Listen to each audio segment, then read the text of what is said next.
So nice to see you. Thank you very much for spending the evening with me and just answering some of the questions that I have for you about Roe Co. I also am curious to hear about your life in whiskey, because I know it wasn't always spirit and whiskey. It wasn't always whiskey and spirits. It has been sound engineering and aromas, I think. I've been reading up on you. I've sort of been... I wouldn't say stalking you or cyber stalking you, but I've been trying to read up, because even though we know each other, I mean, I didn't. Heaven forbid, goodness me. Yeah, well, no, it has been a bit of a ride, and like, I'd like to say it was like a second career, but it's probably like a ninth. Yeah, it's. But that's.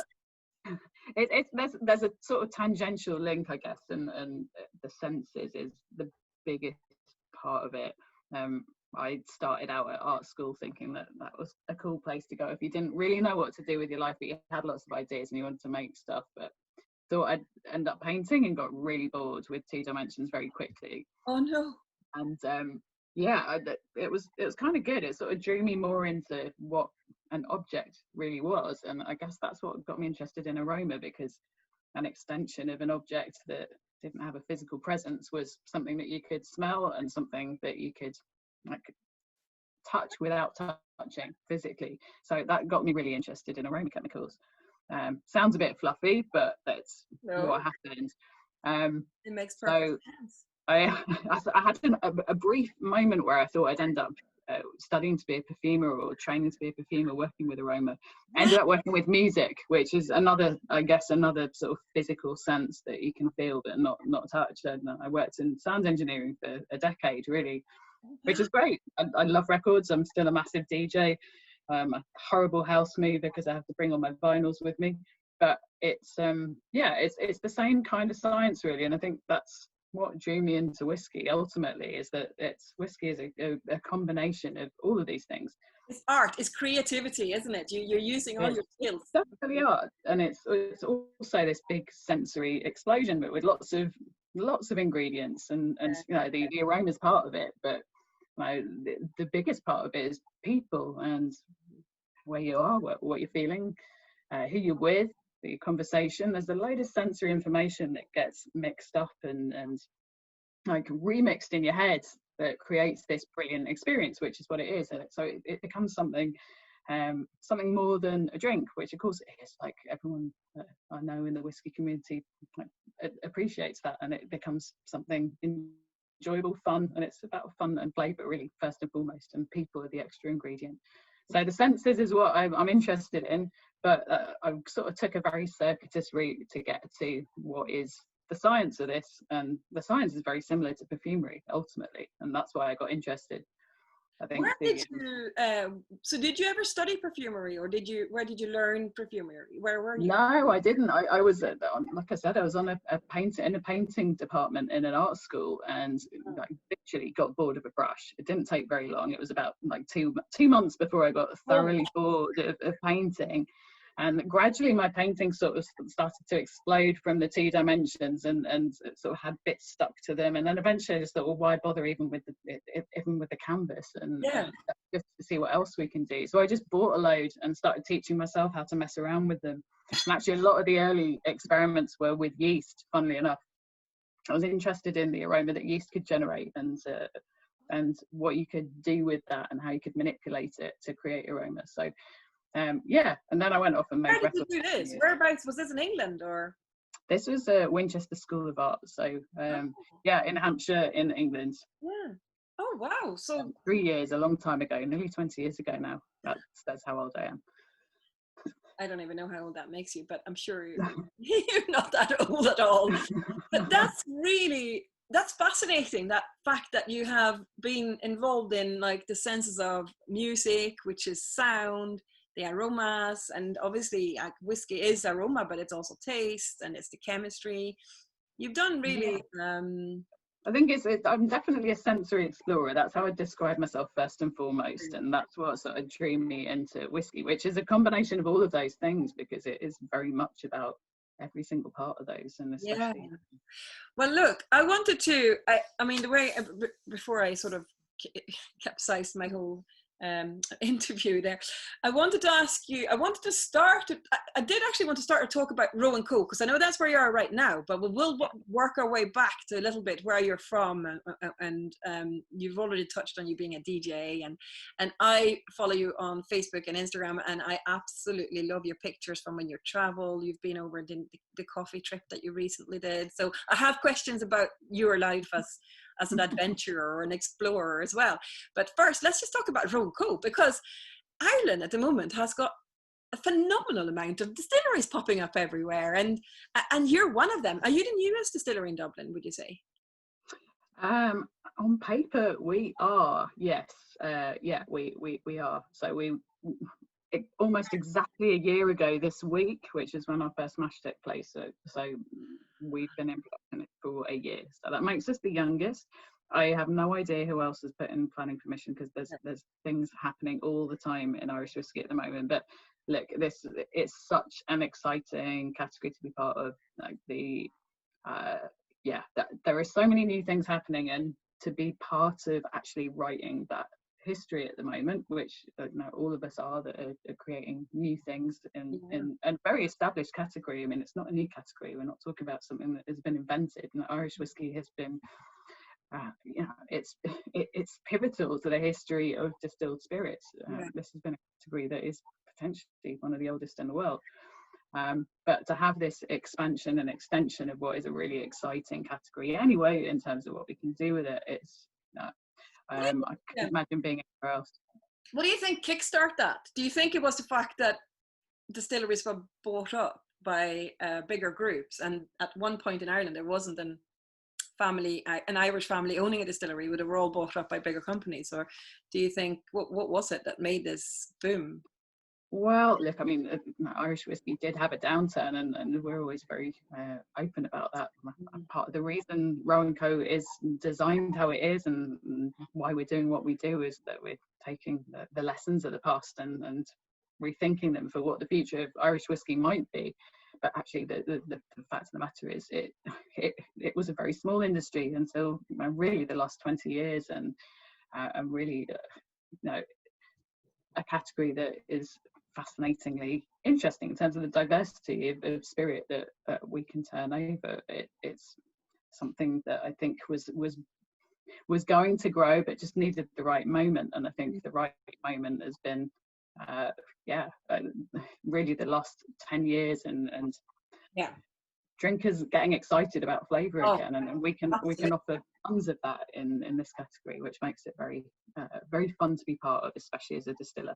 I mean, as part of myself and actually Peter, who we were just chatting to earlier, we've worked in Campbelltown, and I don't know about Peter, but I always used to refer to the Irish monks. They were the ones that, that's where the whiskey comes from in my mind. And Ireland has got that heritage of whiskey spirit making, even though I'm a passionate Scotch whiskey talker and drinker. So you mentioned there the heritage in Ireland, and coming in there with Colin's question, he's asking, presumably Irish whiskey had license before Scotch. Do we know that? Is that something that's... No, and I think it's one of those, like, it's a bit of a circular argument, and I'm not sure there's truth either way. I don't think it would be historically right or accurate to say that anybody had first dibs on who invented this stuff. I mean, ultimately, there were all sorts of iterations of spirits being made in Ireland and Scotland, and actually they weren't very whiskey-like. A lot of them involved botanicals, a lot of them were sort of closer to an eau de vie, really, than a whiskey. So, I don't like getting drawn into those sort of arguments, because I think it probably does both industries a disservice, whereas what we're offering is as a global category, tons of really fascinating drinking experiences, and that includes Australian whiskies, Taiwanese whiskies, like whiskies from all over Europe and America, and it's such a global category these days that I don't think there's a historical claim to it that anybody can really sort of jump on. I mean, you can go way back up, and look at alcohol as existed in fermented rice and fermented milk and fermented anything around the world, of course. I spoke to Shilton from India yesterday about Paul John whiskey, and he had some good stories about... One of my favorites. Yeah, he's amazing. Yes, great whiskey. Colin clarified, he's asking when it wasn't for invention of whiskey, but when the license for tax reasons, he's wondering, was Irish whiskey license before Scotch for tax reasons? I couldn't answer that question. I don't know. Do you know about that, Laura? I think we'd have to look very deeply into what a license actually meant and defined to be able to answer that properly. So I wouldn't like to say for sure that there's lots of claims on it, I can imagine. But that's a good question, actually. I've never thought of that, so we should probably look that up. I'll figure it out. I have some connections in Irish whiskey as well, which is why I've ended up with a Connemara, I might admit. My father good choice. Was a bit involved in that. Are you drinking any whiskey right now, Laura? I am drinking a Roe Co in a Riesling glass, which is probably a bit of a punk choice there, but lovely. I've actually got some grapefruit in this because drinking it with some tonic water earlier, because whiskey and tonic is my sort of go-to summer drink, and it is very hot in Dublin for literally. I have never tried whiskey and tonic in my whole life. It's great. I highly recommend it. It's a gorgeous, very refreshing summer. I've tried it, lots of different whiskey cocktails. Right answer. Colin's got a bottle there. Well, sorry, I missed that. Let me see. Where is he? What have you got? What are you drinking? A house blend? Oh, well done. See, I don't even have your bottles here. Well done. That's great. I'm loving the dumpy bottles. I'm a big fan of those little dumpy bottles. A great shape. The bottles are gorgeous. They're actually based on the shape of St. Patrick's Tower, which is like right next to the distillery, and it's actually one of the original parts of the original George Roe distillery that was on Thomas Street. Yeah. So let's do that. Let's there'll be questions. I'm not a pro. I apologize to Colin, who obviously is. I am not a pro. I'm a whiskey fan. I've been in industry for a wee while, but I'm curious to hear about a distillery in a city centre. Must be a logistical nightmare. I mean, barley must come in, yeast must come in, spirit must come out. I mean, I have so many questions. So let's talk about what is it like in the modern day age to run a distillery in the centre of a capital in Europe. I mean, traffic. Well, I was saying, have you ever driven in Dublin? Yes. So you know our legendary traffic usually. Well, actually, there's not a lot at the moment for other reasons, which everyone is part of. But we are right in the middle of Dublin 8. It's incredibly busy. The traffic is a nightmare. So there are all sorts of logistical aspects to designing and building a distillery right in the middle of a metropolitan centre that are totally unique. Yes. One of them obviously is traffic. Also, we've worked with an old building. The building that we sited our distillery in is actually the old Guinness power station, which is beautiful. It's an Art Deco power station from the late 1940s, which actually powered not only the Guinness brewery, but most of the Dublin 8 area with its steam turbines, really until the late 90s. But it's cathedral shaped, it's absolutely gorgeous. Building a distillery in it, absolutely nightmare. You know, we've had to excavate the floor, we've had millimetre clearance to crane tanks in. We had to shut down the Lewis, which is our Dublin transport system. It's a tram system. We had to shut that down to get the fin fans on the roof that are basically running our cooling system. And again, because we're in the middle of a city, we're not using Towns water to cool our condensers and cool our processes because it would be very wasteful. So we've had to put in this very contemporary cooling system, which runs from fans on the roof using a glycol loop.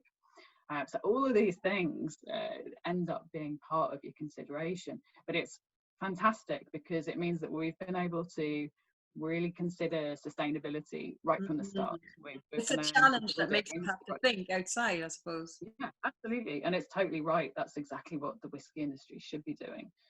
So it's been brilliant to really see that and see how beneficial that can be firsthand. But what it's also given us is a ton of really cool extra features. So we've got this very traditional still house, but we've got this very contemporary cooling system, and it means that running wooden washbacks, I have tons of extra cooling capacity because I can chill my wort down to 0.1 of a degree increment in terms of accuracy. So I can actually effectively run a wooden washback like I could run a temperature controlled stainless steel. So there's a lot of really fun stuff that has come about because of really other concerns. Like we've built this distillery, we've had to consider sustainability, which is the right thing to do. Yeah. We've ended up investing in a lot of very contemporary kit, but we're actually driving what looks like a very traditional distillery on the front end, and that's very cool.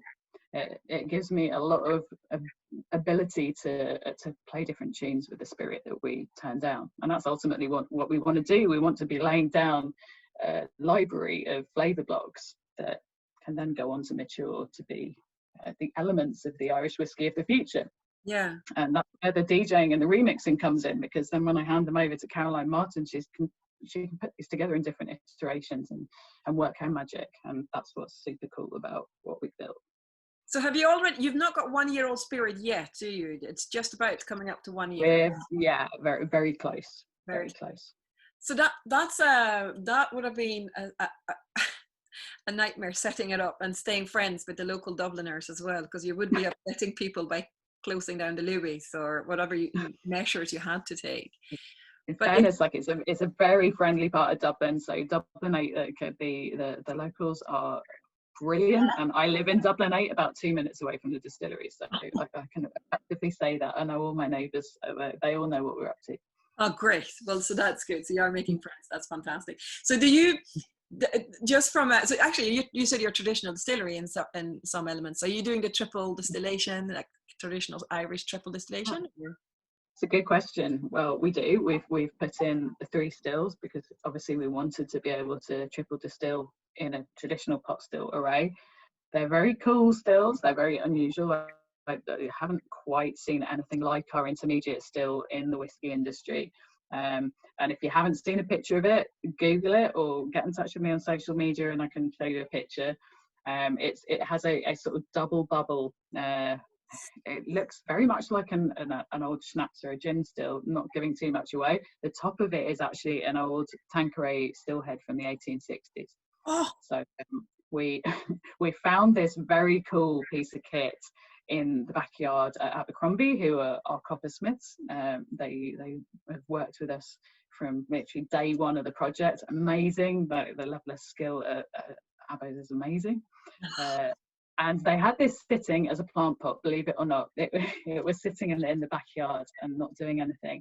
But we actually think it's probably sat in a few distilleries. So it's seen pretty much the whole history of Gordon's and Tanqueray at various distilleries in London and Essex, and then when the distillery moved up to Alloa. And then we found it as a plant pot and we restored it lovingly with the help of the coppersmiths. And they crafted it onto a contemporary still base.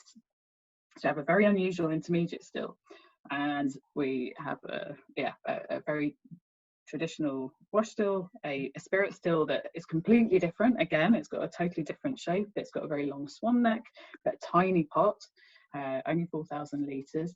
And what those 3 stills give us is the ability to produce obviously a really cool triple distillate, but they can also be run unusually as a double distilled array. So we can run them as an unbalanced double distilled system, and that's been very cool to commission. So you can experiment. You really have. Absolutely. Yeah, it was designed as a plant to have fun in. That's what we want to do with it. We want to be able to. And you were involved in that planning, weren't you? You were there from the beginning, or did you join in? Yeah, I was involved at the tail end of the design process, so I was able to input into that. But look, I can't claim credit for any of the cool stuff that our team did. I mean, like there were so many people involved with that project, and lots of brilliant ideas, and not least, like the stills, and the credit for that has to go to our coppersmith craftsmen. Are you able to play a little bit with, we were talking about earlier, yeast? Are you able to play with raw materials? Absolutely, yeah. I mean, that's the cool thing about Irish whiskey is that we have all of these definitions that are part of it, that involve mash bills, that involve experimentation, and they're very traditional too. So we built that into the distillery, of course. Yeah. You don't want to be building a distillery in the middle of Dublin without building in the ability to be able to use different cereals. So we've done that. We've actually built in some special points on our malt intake line where we can accept speciality malts, different styles of cereal. which is super exciting. So we can play loads of different tunes with mash bills. The Lora tun that we installed is great. We put a full Lora in because we wanted that flexibility over whether we could run clear water or turbid water or anything in between. So we've got a lot of flex there with how our fermentations will perform. And the wooden washbacks with the glycol cooling to the what's called it are my favourite thing. All of my favourite elements in the distillery are to do with heat exchangers. So if you ever come and visit, which I highly recommend that you do, you can, if you're lucky, get me harping on about heat exchangers for a good on 40 minutes, and I'll tell you everything that's exciting about what we've got in there, but it will be the least sexy thing in the distillery. I'm laughing because when I was at uni, the process technology was my worst subject, as you can imagine. And you were at Harriet Watt too, weren't you? Yes, at Brewing Distilling. Did you have was it Stephen? What was it? Anyway, we shouldn't name. But he knew exactly what he was talking about. But in my opinion, he wasn't great at sharing that knowledge very well. So I paid a PhD student to teach me, because I understood the basics of it, but I could not get the hang of it. It was just, it's funny to see you just lighting up talking about heat processing and exchange. It's my most favourite part, and I think stills get a lot of attention, and ours definitely do because they're kind of unique. So I want to give a little bit of love to all the stuff sitting in the basement, because we've got a mezzanine level where you get this beautiful shot of the stills, and they are gorgeous. They're so worth seeing. If you head underneath, which they're not pretty. Heat exchangers aren't pretty, are they? They're not pretty, but they do all the really cool stuff. And I'm such a believer in the power of fermentation to deliver flavour, and really what we've designed our plant to do. And it's a really core quality principle for us. I can imagine, just like with different strains of yeast that are available now to everybody as well. Some distillers are still a bit scared of trying new things. They're worried about losing yield, and I understand. But I mean, I think it's great that you have that opportunity to play and to try. And how, absolutely, yeah. And how does that then work? Because obviously you have got a task. You have to produce whiskey that's going to be part of the core range at some point in the future. Yeah. So is it like 50% that is produced to a recipe that you know is going to work for the future, or are you playing for a few years to figure out? Or no, so I mean we work obviously really, really closely with our master blender Caroline Martin, and one of the things that really attracted me to this project was the particularly genius idea, and it totally comes from Caroline, and it's brilliant, and that was that we were not going to chase after one distillery character. We're actually going to look really closely at flavour and build a distillery character out of two distinct characters. So we're actually we're making two very unique spirit styles, and I say unique because they've got entirely different profiles in terms of fermentation, in terms of like thermal profiling and condensing, the whole way the spirit distillation runs, and we're actually combining them in the distillery before they've even seen wood. So the blending kind of starts at the distillery, and that's a key message that I like to get through about what we're doing, because we're working with flavour right from the start of this process. It's not a case that we're waiting for wood to make that happen. The flavour starts right at the start. It starts from the raw materials selection, and tiny decisions that you make along that process can make massive impact later on what your spirit matures into. Absolutely. And the fun parts of whiskey, I think, can involve all of this, and well, I love it. I'm a distiller. I'm going to be biased. I love all of this stuff. I love monitoring the fermentations. We open the washbacks. We will sensory assess how they're doing. This is before they've even met a still, but yeah, the flavour working, the blending starts there, and that came from Caroline. She was very clear on what she wanted to happen, and it's very cool. Like for me, that was the most exciting part of the project. It's like, yes, this is really cool. I think I'm excited about this. Would you say this is your dream job, Lora? Oh, 100%. Yeah. Like, absolutely.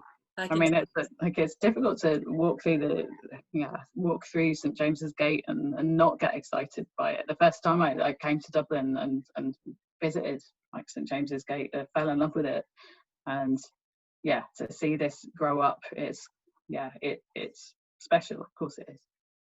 It sounds like, and I mean, I know you've been distilling before. This isn't your first distillation job, but it sounds like you're basically, you can try anything you like, and you have the support of the company as well, just to figure out what's going to work and having fun. Yeah, and be able to having a load of fun and being able to call on a ton of different perspectives and different knowledge from across the organisation, which is, that's amazing. That's really great, and they've been so supportive of that. How big is the team at Roe Co, your production team?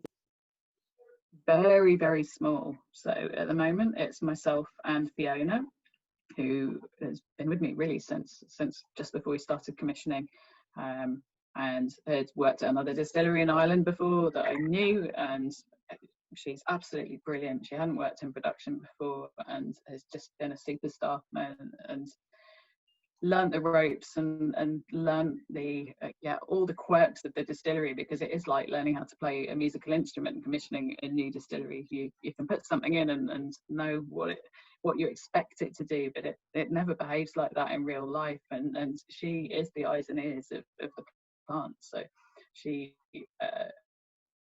fantastic.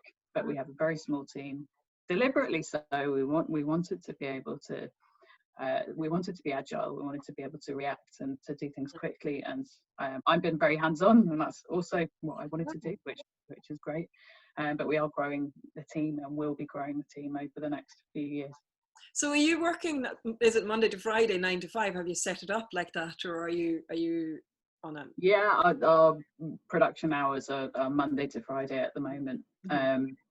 And yeah, I mean, no distilling job is ever 9 to 5.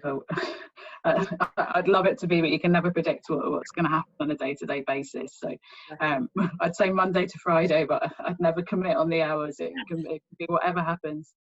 Exactly, because it's a live beast, isn't it? Anything can happen. Absolutely, yeah, that's totally it. It's part of the joy of it.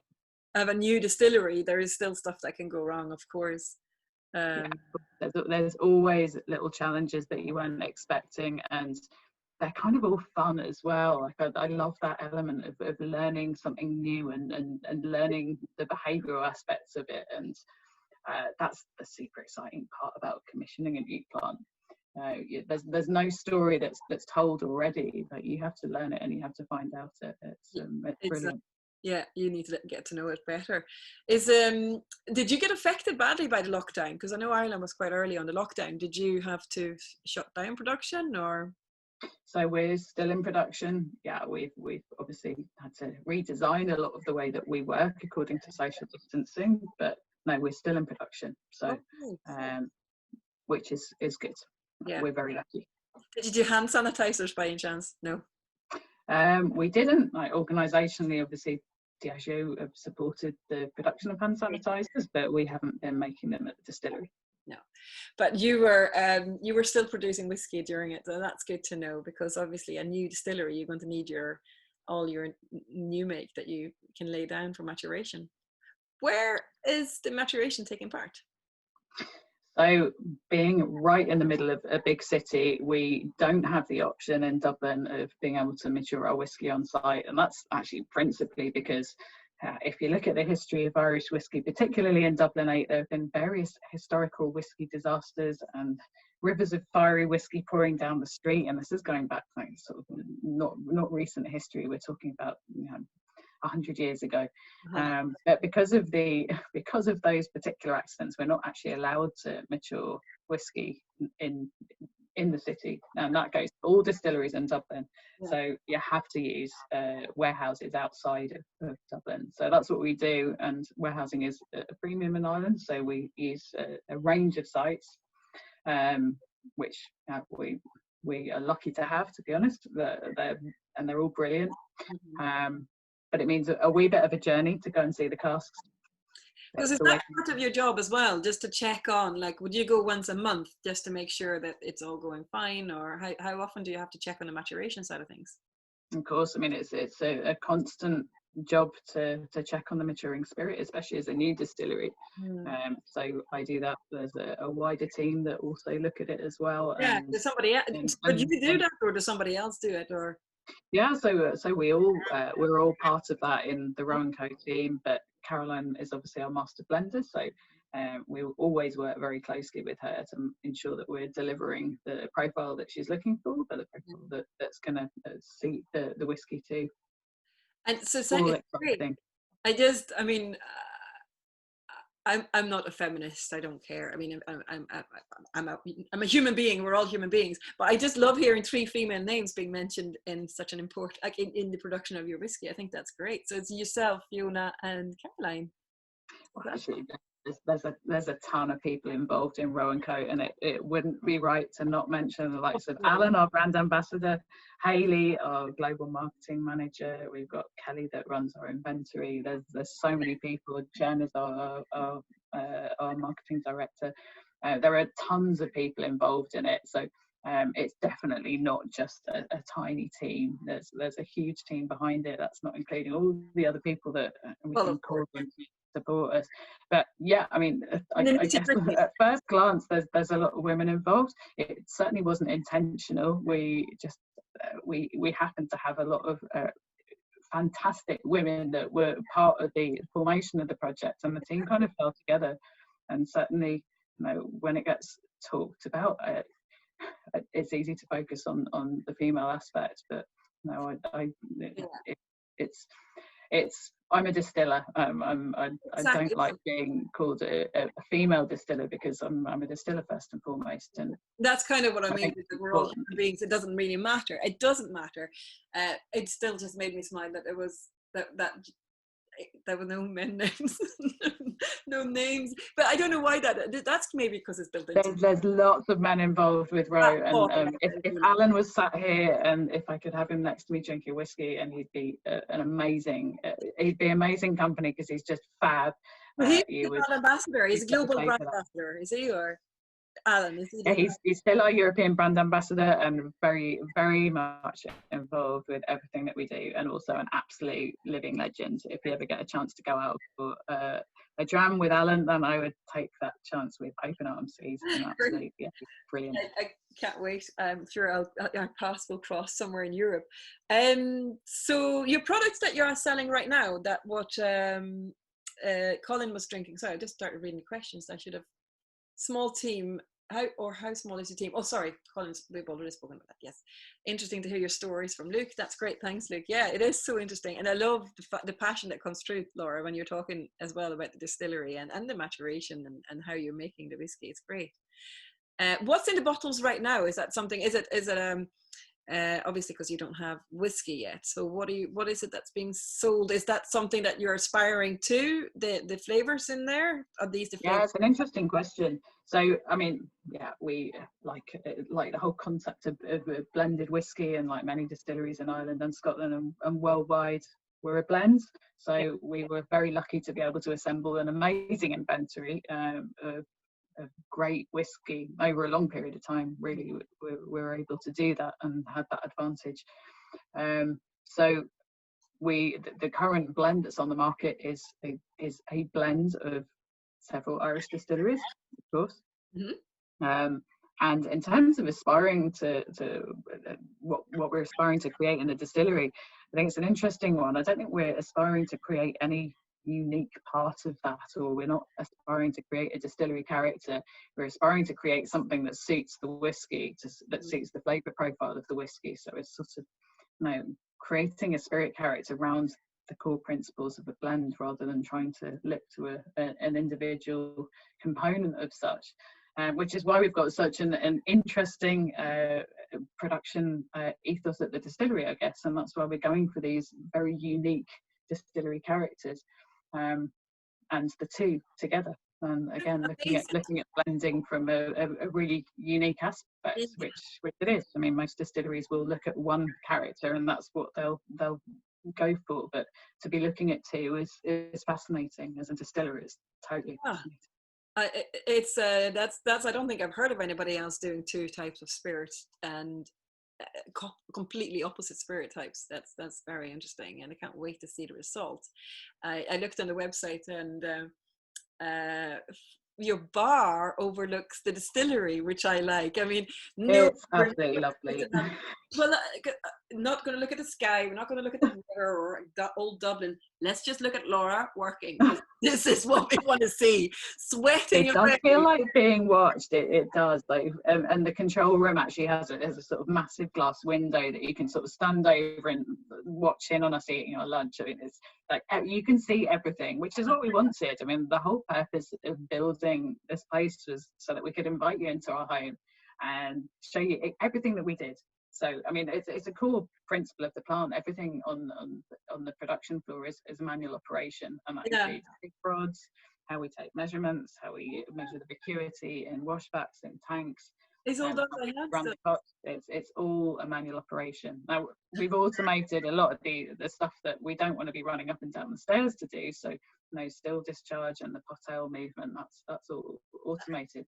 Everything that has a flavour in work manual. There's a lot of running around. There's a lot of, but we wanted to show people that. I mean, that's the point. We wanted to show people how you make whiskey, and that we do have a control system on a computer screen that controls all our automated valves, and we can use the best of that contemporary technology to help us manage quality.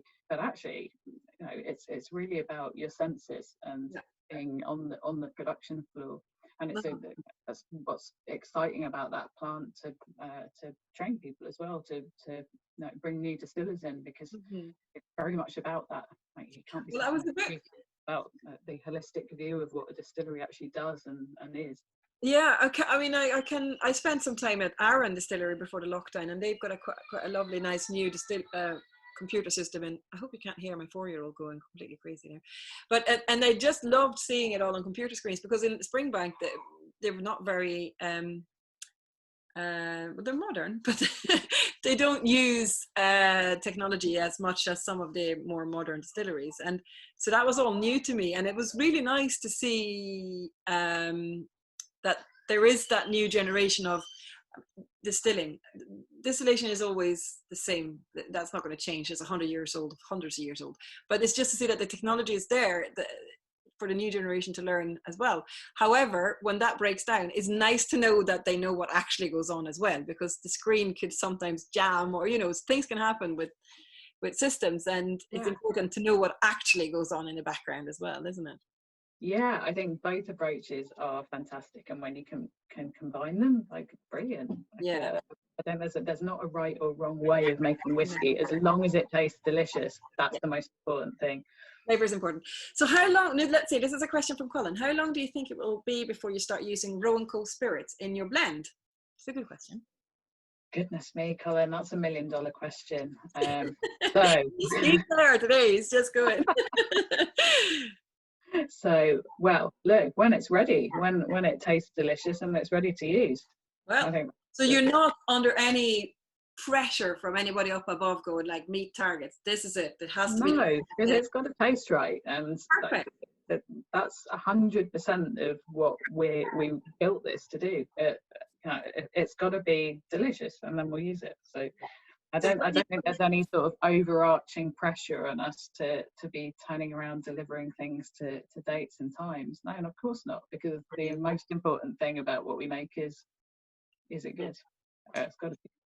I agree with Colin. He says that's nice to hear, and absolutely, that's what you want to hear. There's heart behind it. You want to make sure you're selling, or you're producing the right spirit and the taste. Yeah, of course. And I can guarantee there's heart behind it. I know it is. I can see it. There's the love that's coming off you. It's brilliant. It's so nice to see you being so passionate about it. I love that. I mean, there is a story, but we haven't spoken. But let's just check time, because I have so many questions for you that's out with the Roe Co as well. But just a little history. Who was? Where is the name from? And you mentioned a little bit in the beginning, but where is the history from? Where the Roe Co distillery? Sure. So, I mean, we are fundamentally we're a new distillery. We're not a rebuild of an old distillery or an emulation of something from the past.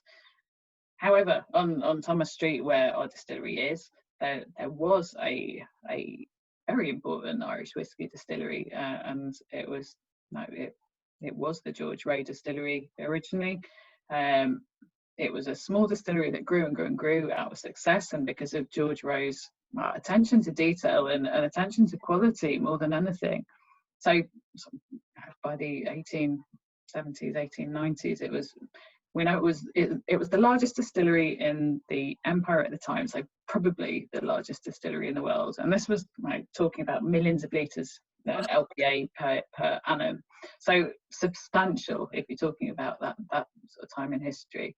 And fascinating because you would have had the world's biggest brewery on one side of the street and potentially the world's biggest distillery on the other. So I guess the Roe Co brand is it's definitely not meant as a rebuild of that, but it's definitely it's reimagining Irish whiskey according to some of those principles, because George Roe in his time was a big innovator. Massive innovator, and you can look back in court documents and Dublin and sort of see all the arguments he had with people, like everything from grain quality to distillation principles, and ultimately one of I think that adds to, I know it's not really connected with what you're doing right now, but it does have that history of the space that you're using. Yeah, I think it's a nod back to Irish whiskey it's not a new category. It's very established. I think we can describe ourselves as a very established whiskey category. It's a very grown up whiskey category. We're not trying to deny any of that, but to learn from the mistakes of the past is really important. And Irish whiskey went through a slump. Prohibition really affected the industry. Prohibition in the States, that is. It really affected the industry and affected sales to the point where, the late 1920s, the Roe Distillery on Thomas Street didn't exist. It fell into disrepair and then went out of service. So I think reimagining what Irish whiskey could be in the future, now that it's very much a growing category again.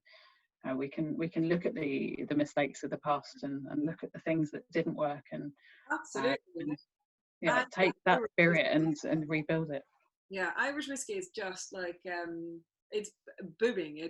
And there's people are crying out for it, so you couldn't produce it fast enough.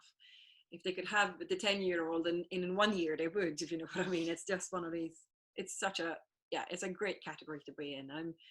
I must say, I quite like the name. I like Roe Co. It's a brilliant name. Love the bottle. So far, I'm really keen on it. It's nice. I can't wait to come and visit you. No, I'm delighted. We can't wait to have you come and visit as well. And it's a beautiful distillery for so many reasons. The building is spectacular. Anyway, it's a building that you should see in Dublin 8. But we built something that it's gorgeous to sit in, and it's somewhere where you can see everything. We've got a great bar and an incredible team that they're the real superstars, because they're bringing the joy, the creativity, talking through how the multitude of ways that you can actually enjoy Irish whiskey and enjoy whiskey generally. Like it's not just about sipping, it can be about mixing, it can be about anything you want it to be, but there's a flavour for everybody, and that's the fun bit. It's exploring. It's flavour exploring and have the choice to do that, and allowed to do that. When you were talking about, it's funny because Colin and I are thinking exactly the same questions. So you were talking about capacity being up to the millions when Roe was running the distilleries, but what's your capacity now if you produce? Much smaller. So I mean, our total production capacity at stretch would be 500,000 OLA per annum. That's and we don't need to run that. We're not running it that. No, we're running it just under half of that at the moment, which is there's no push for us to be squeezing out production. We knew we wanted to get to know the plant. We knew we wanted to get to know its capabilities, and we wanted to focus on quality first and foremost. So just like, we will not have to put a number on it, but if you're saying half of that, so around 250,000 litres, you think, around about that? We're running sort of, half of our production capacity at the moment, around about half. That's that's good though. Like that's for a new distillery. I think that's pretty good going. That's great. No rush. Why? Yeah, absolutely. We don't have a push on production. It's as I said, totally about quality and finding out what the plant actually does. And yeah. I know, because you'll find all that out in a few years, in 2 or 3 years' time. You'll find out what happened with that strain of yeast or what happened with that distillation. Oh, you can monitor that already. I mean, it's actually, when you know what you're looking for, you can map that with every stage of the process, which is the joy of it. Really, it's seeing what you've built grow. I'm so jealous. I'm just like, that would be such. Yeah, so you yourself and Caroline know what spirit to put in what wood and what will bring what flavors that brings out later on. And absolutely, it's totally it's literally building up something from scratch. And yeah, we have an idea of what we're looking for, and Caroline has an idea of what she wants, and like it's getting those things together. And actually, so far so good. I'm delighted, really delighted with the results today.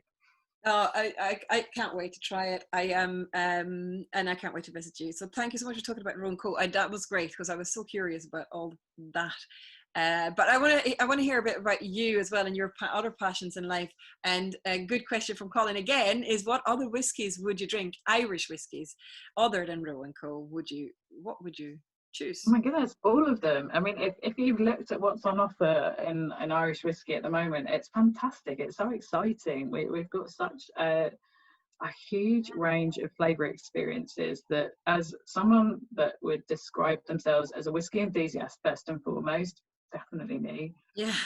Like it's brilliant. Like that.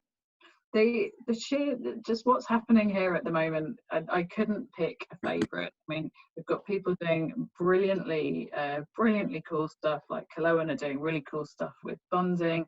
I mean, Louise is doing fantastic stuff with bonding and JJ Curry.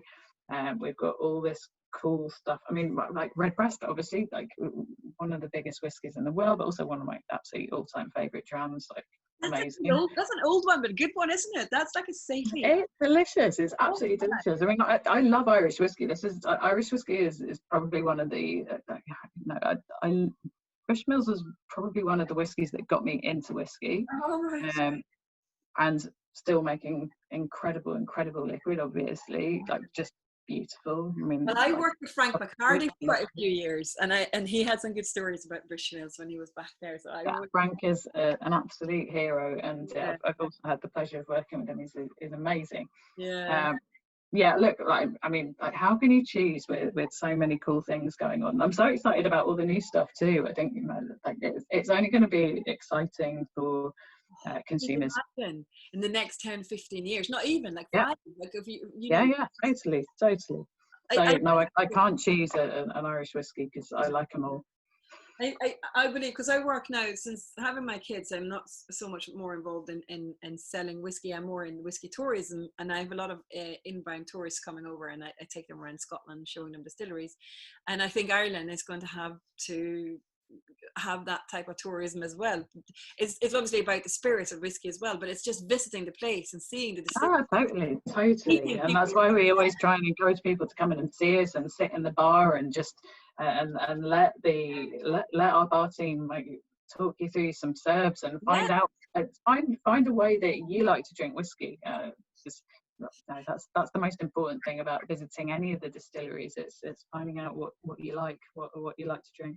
Yeah, I absolutely. Now, so yourself, now let's talk about you and your hobbies and your other passions, because you're not just like a one dimension whiskey is it, but obviously we understand that it's flavor and you're into senses. That's come across with your sound engineering but that trip you made to where did you go with the coffee trip?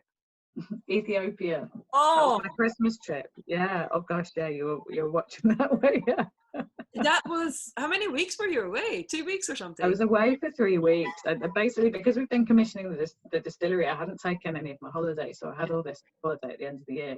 I'd actually wanted to go around Ethiopia on a motorbike the year before, the Christmas before, and then it was just too busy. I couldn't make it work.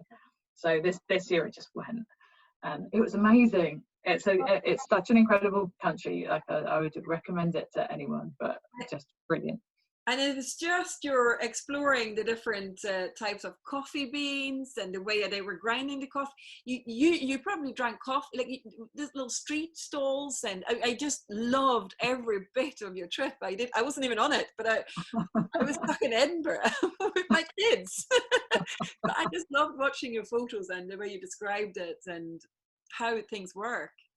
It was amazing. It was truly. Do you go on these trips and go, oh yeah, I can see that, or do you learn as well? Or how do you? Oh, of course, yeah. That's the whole point. If I'm thinking of traveling, and like travel is just so central to how I understand stuff and have ideas, I have to do it. Otherwise, I feel a bit mad. But yeah, I had an idea that I wanted to investigate coffee more. Not just because I'm a coffee drinker, but just like the flavour aspect. It has a lot of parallels with whiskey, actually, and you can take it in all sorts of different directions. But super exciting to actually go to the home of coffee. And there's obviously a lot of places you can go to in Ethiopia where you can get amazing coffee, or they're very traditional coffee regions. But I ended up in Bonga, which is a very particular part of southwest Ethiopia, not very many tourists, and you can actually go and visit where the cloud forest where the Arabica trees originated, where they come from. So it's super fascinating, as well as just being a brilliant country anyway, and full of brilliant records and all sorts of other stuff. But yeah, I like going on these trips to just sort of open my mind to more different approaches to flavour. Has it changed the way you drink coffee now, or the way you buy coffee? Has it changed where you buy your coffee? Has it done? I think it definitely makes you consider where things are coming from a sustainability perspective. But yeah, I mean, look, the way coffee is drunk in Ethiopia is completely different to how we would drink Ethiopian coffee in Europe, for example. And that's fascinating. I mean, I was drinking coffee that wasn't even made of beans. It was made of fried leaves and chili, and this incredible drink that I went to the sort of southwest of Ethiopia to try specifically. I mean, and that's it. You take these things back into their context, and it's... I don't think I would ever in my lifetime get to go to Ethiopia and do that coffee trip. So I thank you for taking me on that coffee trip through your social media. So if you ever go on any cool trips again, keep recording. I think Colin has got a question about the stage show that you saw in Ethiopia. Did you go and see a stage show over there? There were a few stage shows in Ethiopia, and all of them were brilliant. But I love Ethiopian music, so I'm super keen on seeing as much Ethiopian jazz as was super keen on seeing as much Ethiopian jazz and traditional music as I could. So yeah, I saw several. I'm sure Colin could be referring to any of the stage shows I saw, but all of them were totally brilliant. And look, if you haven't listened to Ethiopian jazz, I'd highly recommend anything on the Kaifa Records between 1972 and 1978. And if you need a playlist, just drop me a message. So Ethiopian jazz is where to be. Is that your genre of music, jazz? I didn't realise you... No, not at all. I listen to literally everything. I'm a shameless vinyl hound and collector. So I listen to anything from sort of techno to gabba and jazz and gamelan music from Java. I mean, like, I think that's, if you're interested in flavour, you've probably got the same like vinyl hunter mentality, and wanting to look for new things and new sounds is kind of part of that mindset. Yeah. So, no, there's literally no holds barred on my music taste. As long as it's well made, you listen to it and you drink it. As long as it's got passion in it. Yeah, absolutely. That's it. That's great. So do you still get asked to do any DJing at gigs, or how does it work? Little bits and bobs, actually. I hadn't done much for a while that was serious. In my 20s, I did loads. I was sort of out a few nights a week, and obviously in my 30s, I went back to school. You were still in England in your 20s. I was living in London, yeah. So I was doing a lot of DJing then. And then I went back to school in my 30s, and like, yeah, literally Harriet Watt, I think, sort of killed any social life I did have for the time I was there. Is that met Matt? Because we've got Matt as a joint friend as well, obviously. Yeah, absolutely. Yeah, Matt is a very good friend of mine. Yeah. So he's now teaching. Yeah, absolutely. He's fantastic. Yeah. Great as well. He's a proper geek as well. Maybe I should try and get a chat with him. I should probably about gin, because I do enjoy my gins as well. I mean, what spirits, if it wasn't whiskey, are you into your gin flavors as well, or are you? Yeah, absolutely. Actually, I'm sitting under my gin guild rectifier. Ah, well, that's handy. So actually, in my previous life, I did tons of work with gin, and gin is like it's an equal love. I think it's a fantastic spirit. What I love about gin is that it's a really technical distillation, and there's nowhere to hide. You have to get it absolutely right. So like in terms of You say that because some people would just go, "Wow, it's just vodka with a tea bag in it," but you're actually doing it. Absolutely not. No, it's yeah, the craft of gin distillation is like I said, there is nowhere to hide. You have to get it spot on. It involves a knowledge of a multitude of volatilities and flavor profiles and botanical behaviors, and again, very much like perfumery. Beautiful science involved with it. And yeah, you know Matt, so he would talk about this much more eloquently than I would, but I love it. I'm obviously not making gin at the moment, but gin is always a love I have, and I have amassed an Irish gin collection from being here. I've got to know a lot of the local gin distillers, and there's some incredible stuff going on here too. Great. I must try that. I don't think I have ever tried an Irish gin, not yet. I'm trying to work my way around the Scottish gins, because there's a whole bunch of them. We've now got Lora Distillery in Edinburgh. Yeah, fascinating. Yeah, that's another couple of good friends of mine, and Jack. You know Jack? Yeah, brilliant.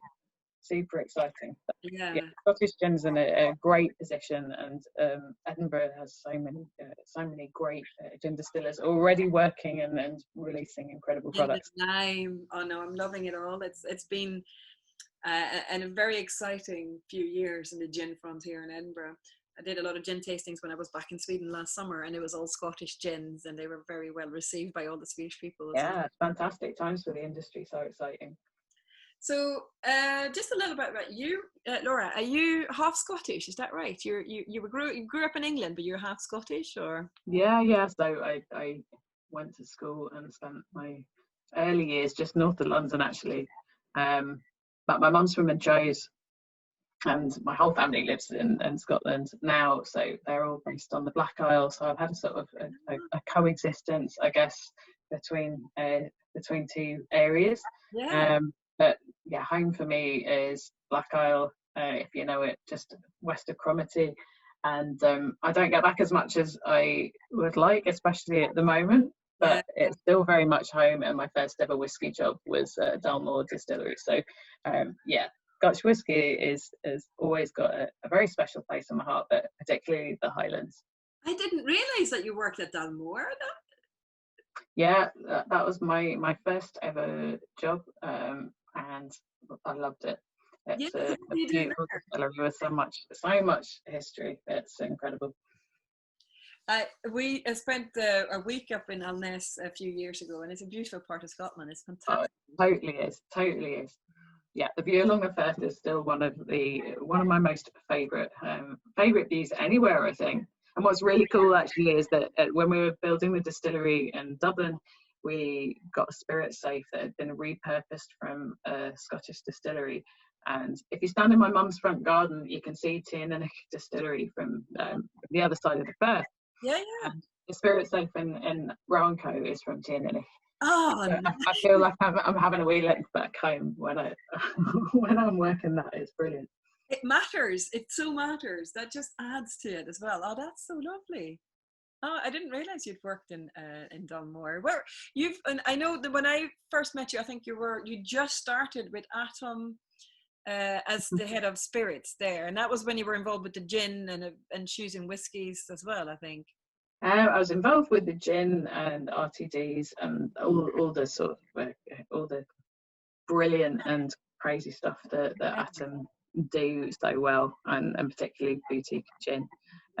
So yeah, incredible company, and I've got nothing but love for them. They really set the bar in terms of innovation in so many ways, and yeah. It was only because you got this dream job offer that you left, I suppose, because it sounds like everything you've learned throughout your career and your academic career, as well as your work experience, came together at Roe Co.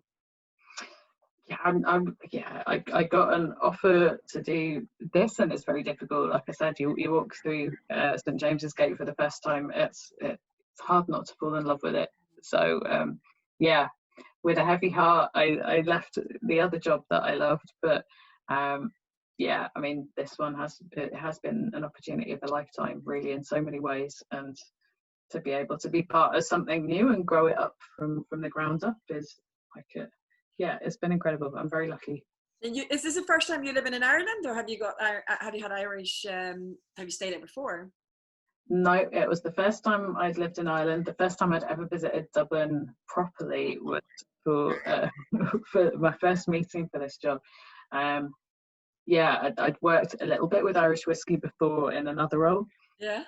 So I knew a bit about the industry, and obviously as a whiskey enthusiast, I knew about Irish whiskey. I bought Irish whiskey. I loved Irish whiskey, but no, this really was a new adventure for me, which was fantastic. And it's great. I live in Dublin, like around the corner from the distillery. If you know this part of Dublin, I live right in the heart of the Liberties. I'm just off Meath Street. It is incredibly friendly. I say that because I know every single one of the neighbours on my tiny wee street, which is about 9 people. It's the only place I've ever known all of my neighbours. And we're very close knit, we're very tight, and especially now in lockdown, we all look out for each other, and it's a pretty special place to live. I do love Dublin. We've got family in Dublin, and we've got friends in Dublin. I absolutely love visiting. So we were meant to be in Ireland for Easter, but that got cancelled, obviously. So we're saving up to, well, as soon as we can go somewhere, we will go to Ireland again and visit. Definitely go to Dublin, because I have to come and see you. Well, you definitely have to come to Dublin, because if you don't come to it, it'll be very offended. I mean, I even just like doing my little like cyber stalking, finding out about what you're doing or what you've been doing, just made me go, oh, why have I not even been before? But I know you've only been running for a year, so maybe I haven't had time to. But I absolutely, I have enjoyed every minute of this chat. I don't want to take up more of your time, because we've spent some time this afternoon trying to get hooked up, and then so I've already wasted a lot of your day. But I am so grateful to you for spending I don't know, but best part of an hour chatting about Roe Co and about you and your passion. That is nothing but a pleasure. Could just encourage you to come over and see us. I know that things are up in the air at the moment, but we will be up and running again soon. So just follow us on social media at Roe Co Whisky, and you'll get all the updates. And come and see us. I'm sure, and I'll tell all my Swedish whiskey buddies to go and see you as well, because I definitely think Ireland, and Dublin in specific, is an area to go to now for. 100%. And yeah, it's not just about us, it's about all the other distilleries in the area, and every single one of them is a total gem. Everyone's doing different things. I totally recommend this as a fun place to visit if you love whiskey. Great. Well, thank you, Laura, so much. I have thoroughly enjoyed it, and now I'm even going, can't wait for this lockdown to be finished so we can jump on a plane and come and see our friends and family and Laura in Dublin. But yeah, you're so welcome. And this is recorded, so you can watch it on YouTube if you missed it out, if you haven't been able to watch it. Oh, I'm thinking I'm on Instagram. I'm not. I'm on Zoom. So yes, thank you again, and I will let everybody sign off. Actually, I think I have to end the meeting. Okay, that's fine. I'm not used to using the Zoom for this kind of thing. But thanks, Laura. That was great. It's great to talk. And I'd love to, you might just get random messages from me from now on, because you've prompted more questions. And random messages are absolutely welcome. And if anyone has random questions, they can just send them over. Just find me on social media and I'll always get a response. Thank you so much. Thank you very much. And actually, and good luck. You're going to work again tomorrow, so keep up the good work. Thank you. You take care. See you soon. Thanks, everybody. Okay. Thank you, Colin, for your support today. That was there's another hand. That's been very grateful for that. Thank you. Thanks very much. It was great. Thanks, Colin. Thank you. Bye-bye. Bye, Peter. Bye.